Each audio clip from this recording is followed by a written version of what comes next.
Sherlock Holmes, de Arthur Conan Doyle. Escândalo na Boêmia. Primeira parte.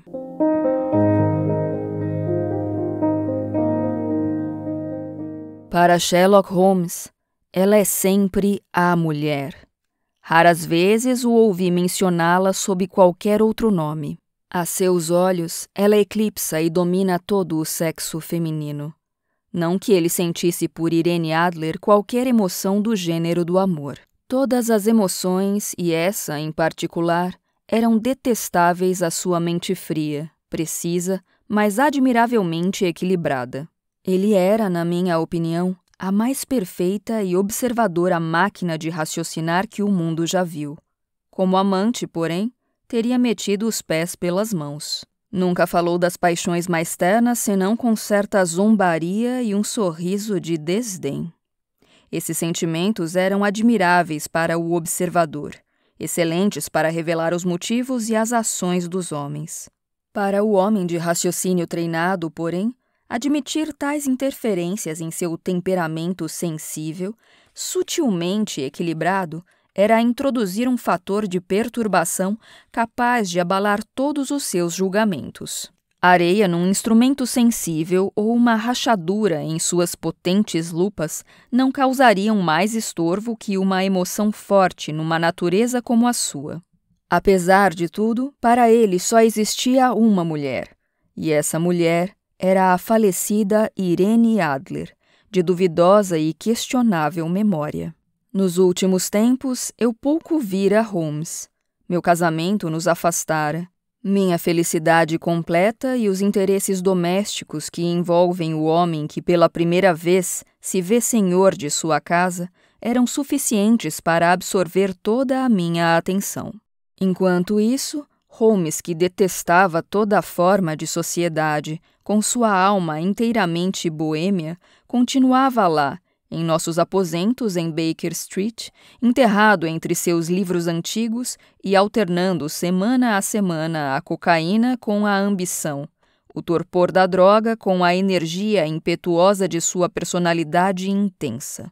Continuava, como sempre, profundamente atraído pelo estudo do crime e dedicava suas portentosas faculdades e seus extraordinários poderes de observação a seguir pistas e desvendar mistérios abandonados como insolúveis pela polícia oficial. Vez por outra chegavam-me notícias vagas de seus feitos, do chamado que recebera para ir a Odessa, no caso do assassinato de Trepov, da solução que dera à singular tragédia dos irmãos Atkinson em Trykomaly, e, por fim, da missão que levara a cabo de maneira tão delicada e bem-sucedida para a família reinante da Holanda. Mas além dessas vagas notícias de sua atividade que eu simplesmente partilhava com todos os leitores da imprensa diária, eu pouco sabia do meu velho amigo e companheiro. Uma noite, foi no dia 20 de março de 1888, eu voltava de uma visita a um paciente, pois nessa altura já voltara a praticar a medicina privada, quando meu caminho me levou a percorrer Baker Street.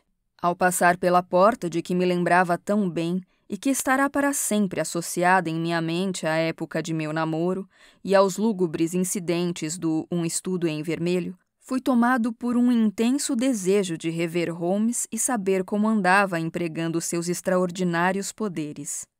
Seus aposentos estavam iluminados, e ao olhar para cima, cheguei a ver sua figura alta e esguia passar 2 vezes numa silhueta escura contra a cortina. Ele andava de um lado para o outro da sala, rápida e ansiosamente, a cabeça caída sobre o peito, as mãos cerradas às costas. Para mim, que conhecia todos os seus hábitos e suas disposições de ânimo, aquela atitude e maneira falaram por si mesmas. Ele voltara a trabalhar, despertara de seus sonhos induzidos pela droga e farejava algum problema novo. Toquei a campainha e fui levado à sala que outrora fora em parte minha. Suas maneiras não foram efusivas, raramente eram, mas acho que ele ficou satisfeito em me ver. Sem dizer praticamente palavra, mas com um olhar afável, apontou-me uma poltrona, Jogou-me sua caixa de charutos e indicou o spirit case e o sifão num canto. Em seguida, postou-se diante da lareira e examinou-me meticulosamente, à sua singular maneira introspectiva. A vida conjugal lhe faz bem, observou. Acredito, Watson, que você ganhou uns 3,5 quilos desde que o vi pela última vez. 3, respondi. Realmente, eu devia ter pensado um pouco mais. Só um pouquinho mais, acho eu, Watson. E pelo que observo, voltou a clinicar. Não me contou que pretendia voltar ao trabalho. Então, como sabe? Vejo, deduzo isso. Como sei que você tem se molhado muito ultimamente e que tem uma criada das mais ineptas e desleixadas. Meu caro Holmes, exclamei, isso é demais. Não tenho dúvida de que você teria ido parar na fogueira se tivesse vivido alguns séculos atrás. É verdade que andei pelo campo quinta-feira e voltei imundo para casa. Mas como troquei de roupa, não posso atinar como deduziu isso. Quanto a Mary Jane, ela é incorrigível e minha mulher já a despediu. Mas também, nesse caso, não entendo como descobriu. Ele riu de si para si, esfregando as mãos longas e nervosas. É a própria simplicidade. Meus olhos me dizem que no lado interno do seu sapato esquerdo, exatamente aonde a luz do fogo incide, o couro está riscado por 6 cortes quase paralelos. Obviamente foram causados por alguém que, com muito desleixo, raspou as bordas das solas para remover a lama seca.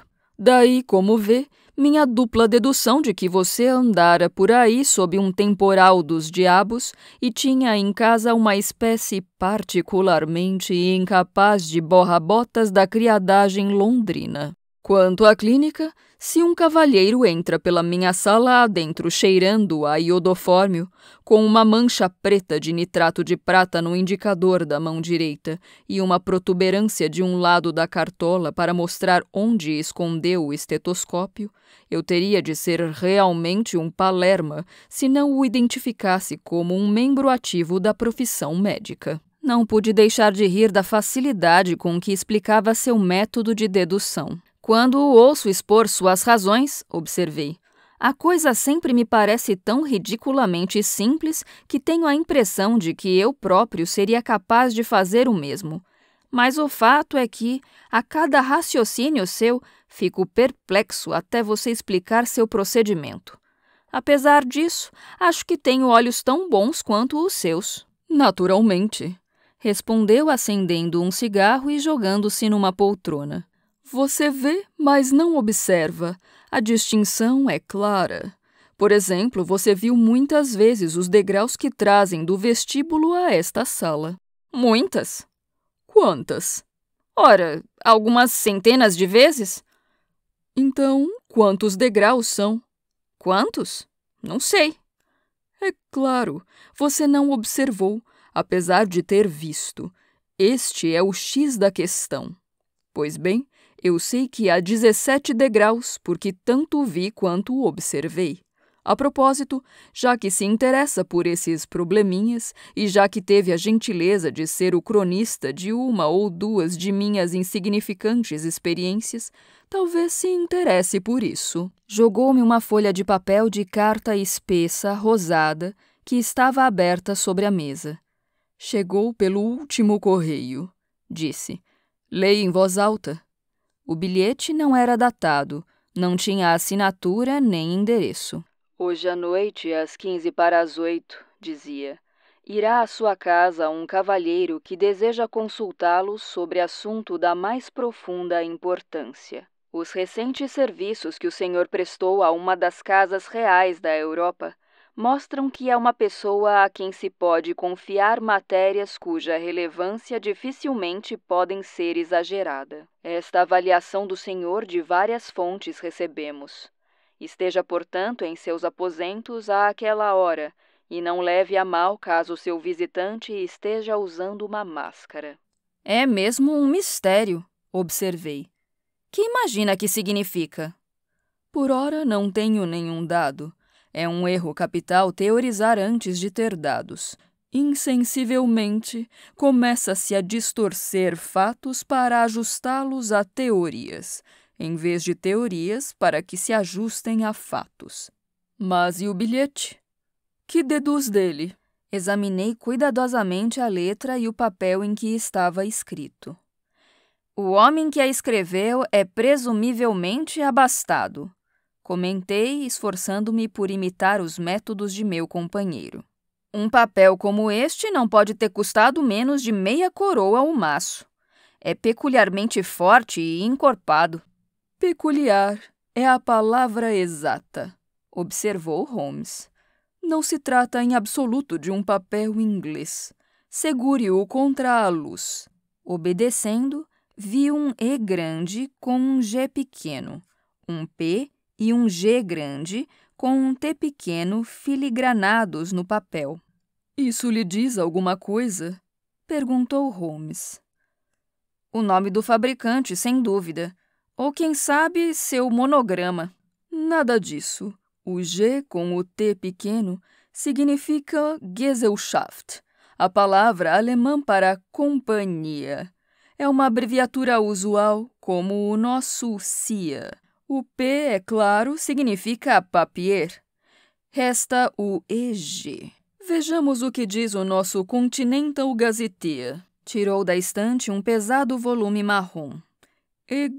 Eglonitz. Achei. Égria. É uma região de língua alemã na Boêmia, perto de Karlsbad. Notável por ter sido o local da morte de Wallenstein e por suas muitas fábricas de vidro e de papel. Meu amigo, que lhe parece? Com os olhos faiscando, exalou uma grande e triunfante nuvem azul de fumaça. O papel foi fabricado na Boêmia, disse eu. Precisamente. E o homem que escreveu a carta é um alemão. Você notou a construção de frase peculiar? Esta avaliação do senhor de várias fontes recebemos. Um francês ou um russo não poderia ter escrito isso. É o alemão que é assim tão descortês com seus verbos. Resta apenas, portanto, descobrir que deseja esse alemão que escreve em papel boêmio e prefere usar uma máscara a mostrar o rosto. E se não me engano, aí vem ele para desfazer todas as nossas dúvidas. Enquanto Holmes falava, ouviram o som vibrante de cascos de cavalo e o ruído de rodas raspando contra o meio-fio, seguidos por vigoroso puxão na campainha. Holmes deu um assobio. Uma parelha pelo som, disse. Sim, continuou olhando pela janela. Um elegante Brougham e 2 belezas de cavalo. 150 guinéus por cabeça. Há dinheiro neste caso, Watson, se não houver mais nada. É melhor eu ir andando, Holmes. Nada disso, doutor. Fique onde está. Sinto-me perdido sem meu Boswell. E isto promete ser interessante. Seria pena que perdesse. Mas seu cliente... Não se preocupe com ele. Posso querer sua ajuda e ele também está chegando. Sente-se naquela poltrona, doutor, e dê-nos o melhor de sua atenção.